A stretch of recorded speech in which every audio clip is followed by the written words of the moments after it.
Bonjour à tous, je suis Alice Vérine, infirmière au Centre Richelieu à La Rochelle. Bonjour, Hachimi Mekla, je suis médecin physique et réadaptation, également au Centre Richelieu à La Rochelle. Aujourd'hui, nous allons aborder la définition et les conséquences de l'hypertonie déformante acquise, HDA. On a établi un sommaire reprenant qu'est-ce que l'HDA, pourquoi l'HDA, les conséquences de l'HDA, est-ce fréquent? Qu'est-ce que l'HDA? C'est toute déformation articulaire, elle peut donc toucher toutes les articulations avec une réduction de l'amplitude de cette articulation, savoir qu'elle ne bougeait pas normalement, avec également une augmentation de la résistance à la mobilisation passive, ce qu'on appelle une hypertonie, une augmentation du tonus musculaire, quelle qu'en soit la cause, qu'elle soit, on dit pyramidale, hein, touche une partie du système nerveux, ou extrapyramidale, dont le modèle est la maladie de Parkinson par exemple, peut être réductible ou irréductible. Et elle est à l'origine d'une gêne fonctionnelle, d'un inconfort et de toute autre limitation dans les activités de la vie quotidienne. On vous a mis quelques exemples d'hypertonie déformante acquise au niveau des membres supérieurs et notamment des mains. Et pour ces résidentes-là, elles ont pu bénéficier de l'expertise et de la prise en soin de professionnels formés à l'HDA. Quelques chiffres pour montrer que c'est une pathologie quand même très fréquente. Une étude de 2014 qui portait sur 3145 résidents en ESMS, une étude du professeur de Haye, qui montrait que la prévalence, c'est-à-dire le nombre de cas répertoriés, était de 22%, 692 patients. Dans 2 tiers des cas, c'était bilatéral. Dans un quart des cas, ça touchait les 4 membres. Et en moyenne, les résidents avaient 4 HDA répertoriés. Donc on voit une importante prévalence de l'HDA en établissement médico-social.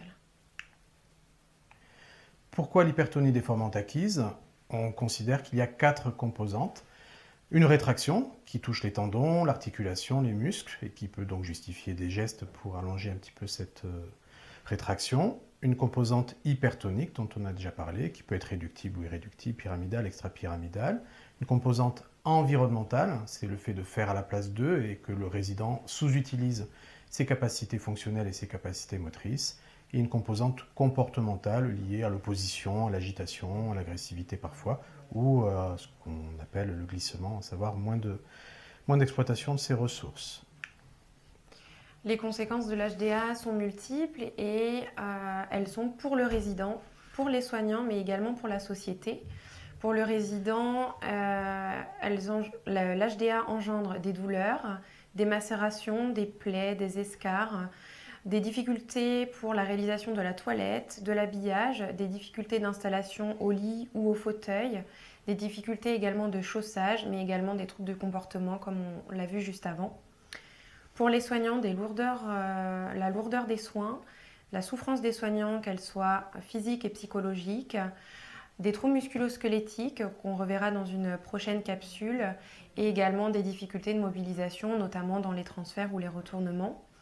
Et pour la société, une augmentation des coûts en santé en rapport avec des patients qui sont difficilement transportables, donc où il y a la nécessité de bénéficier de transports de type ambulance, des patients en rupture de suivi et des difficultés d'accès aux soins en lien avec la dépendance de ces résidents-là.